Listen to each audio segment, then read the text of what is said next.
Salam sepak bola, teman-teman netizen atau warganet yang saya hormati semuanya. Welcome back ke konten terbaru dari channel YouTube Triple B. Dan di konten terbaru hari ini saya ingin memberikan match analysis dari dua pertandingan di English Premier League. Pertandingan pertama antara West Ham versus Manchester United yang berakhir untuk kemenangan West Ham dengan skor tipis 2-1. Dan pertandingan kedua adalah super big match antara Arsenal versus Liverpool yang berakhir dengan hasil imbang 2-2. Dengan hasil akhir ini teman-teman berarti untuk sementara, dan saya ulangi lagi untuk sementara, Manchester United berada di zona papan bawah, tepatnya di peringkat nomor 14, sedangkan Liverpool berada di peringkat nomor 2 dan Arsenal berada di peringkat nomor 3. Artinya Manchester City masih berada di posisi puncak klasmen sementara English Premier League.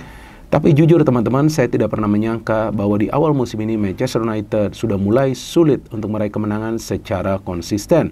Bahkan harus berada di zona papan bawah. Karena seperti yang sama-sama kita ketahui bahwa ini adalah musim ketiga dari Erik ten Hag. Artinya jika ada pemain dari Manchester United absen karena cedera atau juga sanksi, seharusnya Erik ten Hag sudah paham pemain mana yang perlu dia turunkan untuk menjalankan taktiknya di atas lapangan. Tapi untuk pertandingan semalam, kekalahan MU ini tidak bisa kita limpahkan atau kita salahkan kepada Erik ten Hag. Karena sebetulnya teman-teman, secara permainan MU bermain sangat amat bagus. Saya tidak menyangka bahwa Manchester United akan bermain total menyerang di pertandingan away mereka. Namun yang menjadi masalah adalah finishing. Seperti juga yang saya jelaskan di konten sebelumnya pada saat saya memberikan review dari pertandingan MU versus Brentford. Karena sebetulnya di pertandingan lawan Brentford tersebut seharusnya MU bisa menang dengan skor yang jauh lebih besar atau dengan mencetak lebih banyak gol lagi, karena begitu banyak peluang yang bisa mereka ciptakan. Jadi ya susah juga kalau menyalahkan ten Hag terus-menerus pada saat para pemainnya di atas lapangan gagal melakukan finishing, padahal taktiknya itu sudah jalan. Dan di sepak bola itu ada hukum alam teman-teman. Apa tuh hukum alamnya? Yaitu pada saat sebuah tim itu terus-menerus menyerang, terus-menerus menciptakan peluang yang berbahaya, dan tidak bisa mencetak gol, maka bisa saja ada kebalikannya. Ada keuntungan bagi tim lawan yang akan mendapatkan second win atau angin segar untuk mendapatkan kepercayaan diri dan memulai juga sebuah proses serangan. Dan itu bisa saja nanti menciptakan sebuah peluang dan gol bagi tim lawan, dan itulah yang terjadi di pertandingan semalam. Saya kaget pada saat West Ham bisa mencetak gol terlebih dahulu, karena sebetulnya Garnacho syutingnya terkena mistar gawang. Ada pemain dari West Ham hampir gol bunuh diri tapi terkena mistar gawang. Bruno dapat peluang, Dalot dapat peluang, Højlund dapat peluang, Casemiro dapat peluang. Banyak sekali peluang dari para pemain Manchester United, tetapi babak pertama berakhir dengan skor 0-0. Jadi ya ini sekarang menjadi dilema bagi Erik ten Hag. Pada saat dia menurunkan Højlund sulit mencetak gol. Pada saat dia menurunkan Zirkzee dari awal, Zirkzee sulit mencetak gol. Tapi yang harus dia lakukan adalah perubahan di line up. Dan dia lakukan itu dengan baik karena dia menarik keluar Rashford. Memainkan Diallo. Diallo punya speed, punya skill individu. Tapi masalahnya para pemain MU itu keasikan menyerang. Jadi pada saat keasikan menyerang, mereka retreatnya agak terlambat. Nah West Ham pada saat melihat para pemain MU ini memang keluar all out, ya mereka mau nggak mau kan defense-nya harus ke dalam ya. Padahal ini West Ham ini permainannya lagi hancur musim ini, iya kan? Ini pelatih mereka Lopetegui juga ini lagi under pressure. Tapi ya mereka sabar, mereka nunggu kesalahan dari pemain MU, dan itulah yang mereka lakukan akhirnya pada saat ada miskomunikasi di lini pertahanan. Itu serangannya nggak berbahaya dari West Ham. Yang ada umpan diberikan ke tiang jauh kan, kemudian pemain mereka yang mencetak gol, siapa tuh namanya? Kalau nggak salah Cresswell ya. Sebentar. Yang mencetak gol, Summerville, ini pemain bagus nih, Summerville ya. Nah, Summerville mencetak gol di tiang jauh, ini bukan sebuah peluang yang berbahaya, tapi gak ada koordinasi yang rapi. Nah, Summerville mencetak gol, saya masih yakin bahwa minimal MU mendapatkan 1 poin.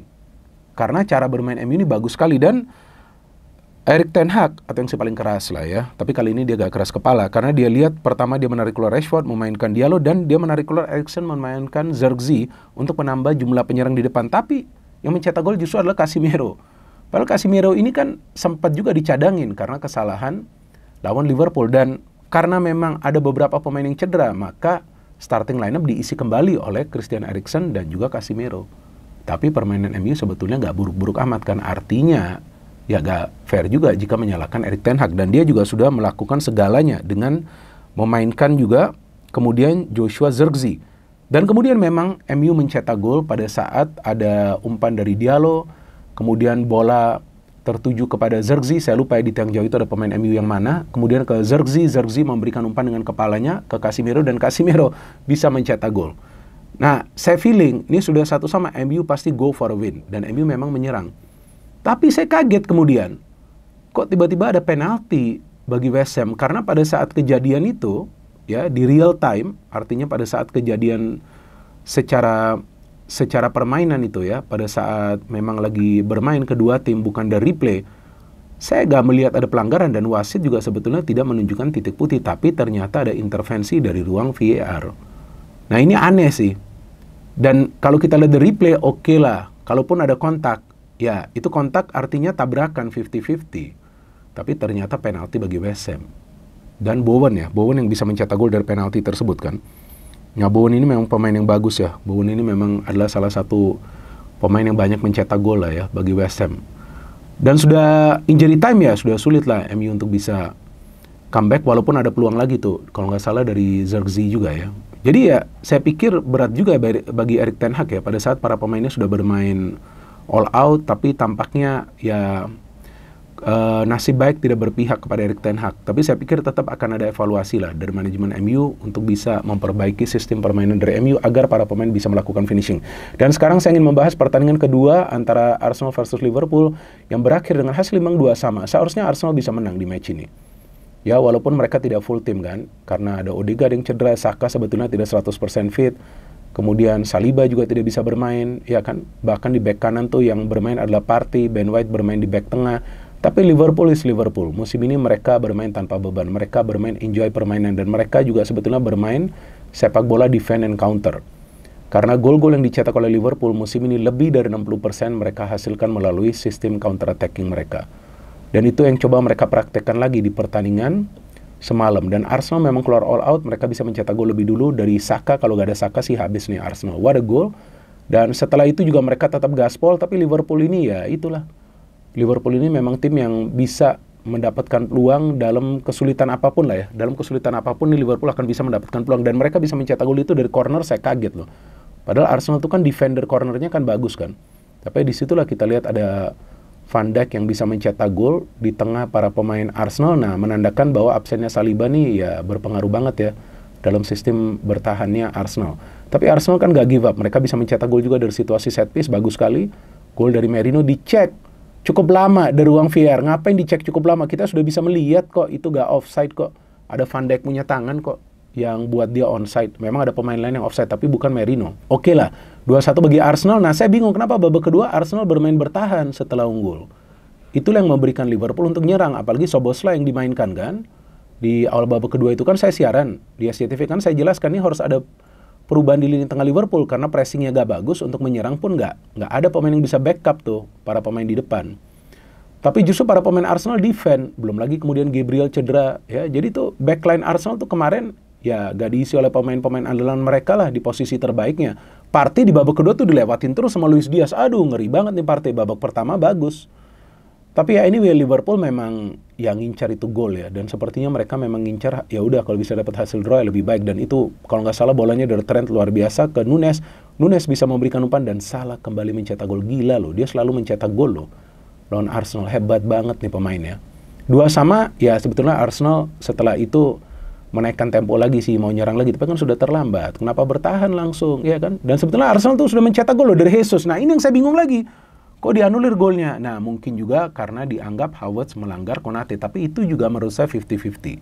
Jadi pada saat sebuah tim sudah bermain baik, pelatih juga sudah memakai taktik yang benar, sudah melakukan perubahan dengan pergantian pemain, tapi pada saat tidak nasib baik, ya belum tentu akan bisa meraih kemenangan. Jadi faktor luck itu juga adalah salah satu faktor dalam sepak bola untuk bisa meraih kemenangan, dan faktor itu bisa dirusak juga oleh kepemimpinan wasit yang tidak sesuai ekspektasi kita semua.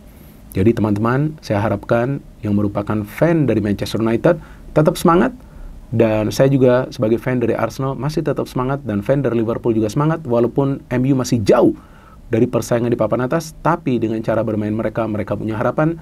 Namun ya yang menjadi musuh bagi Ten Hag adalah waktu ya. Kalau dia tidak bisa membangkitkan MU secara cepat, maka saya gak yakin awal tahun depan dia akan tetap bertahan sebagai manajer dari Manchester United. No hate, no politics, only football. Salam sepak bola.